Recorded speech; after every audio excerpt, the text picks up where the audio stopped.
So earlier we talked a little bit about how people perceive Waitress as a feminist fairy tale. Now what most people may not know is that the folks behind Waitress, all-female creative team.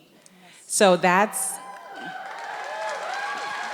is pretty remarkable in Broadway. And so I want to know, was that intentional? Did you guys intend to do that? Actually, no. And that's one of the things I'm sort of equal parts appalled by and amazed at, is that we were the first all-female creative team in Broadway history. And I'm appalled because I can't believe that happened. It took this long.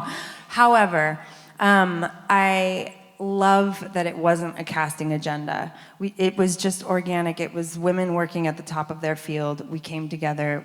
We weren't thinking about trying to make something. Not that there's anything wrong with doing something intentionally for women, by women, but that this just happened to be that way was a really just special turn of events to be able to look around and have. I can't remember if it was Diane or somebody came to us and said, you know, this has never happened before. We were like, good for us.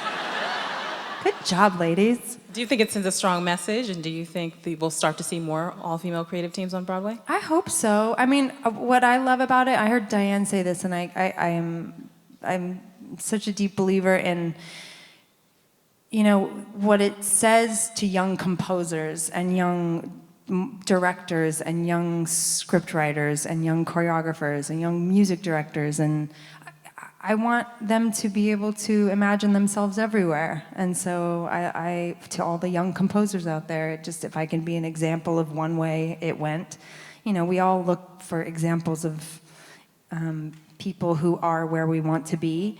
And so if I can be an example of a particular vagina in that role, great. You know what I mean?